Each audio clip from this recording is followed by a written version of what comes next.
When I think of the body of Christ, there's one word that continually comes back in my mind, and that is inclusivity.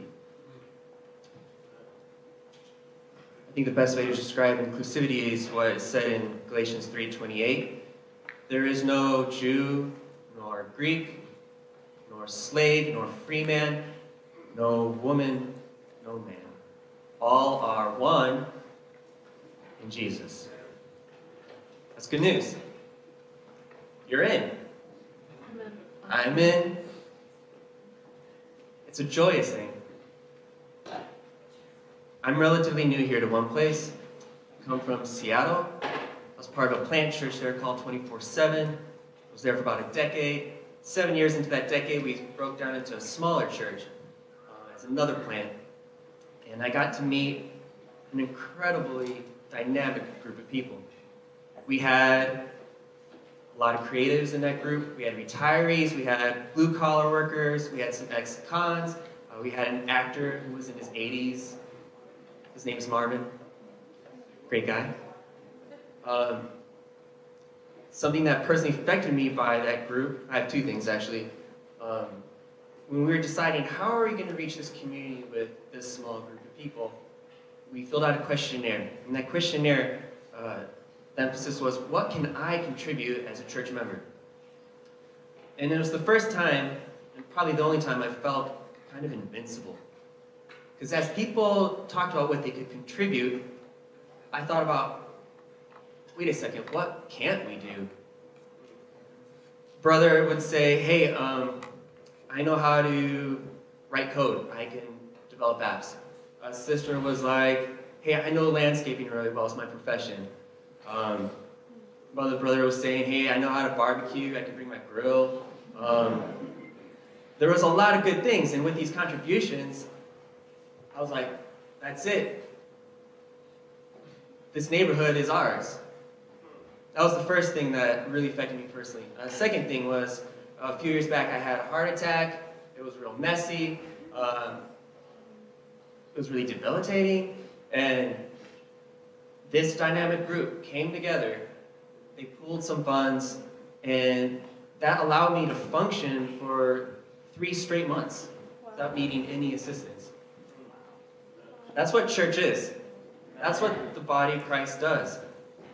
We are this picture of dynamic, messy kids. Think of it as a painting, Van Gogh's Starry Night. From afar, it's this very serene, chill, swirly goodness, and it's beautiful. But when you get up real close, it's really crude. Brother would lay it on thick. Strokes would be cutting into strokes. It looked really violent, actually. And when you got even closer, you could see there's probably 4 times the amount of color up close than from afar. And so that makes me think of proximity. The closer we are to each other, the closer we get to each other, we're going to see some sharp corners. We're going to run into them. We're going to see our differences a lot more. We're going to see our disagreements a lot more. So that leads me to my second word. Polarization. Now when I say that word, you may automatically, maybe viscerally, respond. We see a lot of things inside the church and outside of the church that pulls us in a lot of directions. I've written a couple down. Let me read them to you. I'm talking about politics.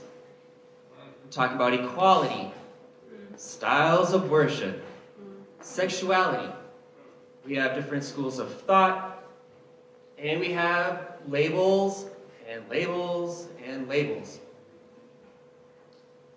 My concern is that with these different things that are pulling us apart into these different corners, these different allegiances, that we are changing how we value one another. This starts a trend of marginalization. That marginalization gives way to division. And if that division goes unchecked, it's destruction via cannibalism. And that is not what the body of Christ is. So this morning, if any of these words resonated with you, I have thought about this personally myself. I get pulled in these different circles, and sometimes I understand the ripples of some of those pulls. But if you find yourself valuing somebody as an inferior because of those polarizations, I've written down 3 things real quick to help check. Number 1, the love of Christ in us is what helps us identify the value in others. Number 2, Hebrews 10:25 says, don't forsake assembling. Keep at it. Keep getting together. Keep working on something that you both agree on. Keep singing. Just keep getting at it. Number 3, this may sound counterintuitive to what I just said in number 2, but going to church isn't enough. Hebrews 10:24 says, consider one another, stirring up love and good works. That's not going to happen just an hour and a half each Sabbath, folks. I believe we are a dynamic that can work together because Jesus is in our midst. And I believe wholeheartedly that a healthy church is the best form of evangelism.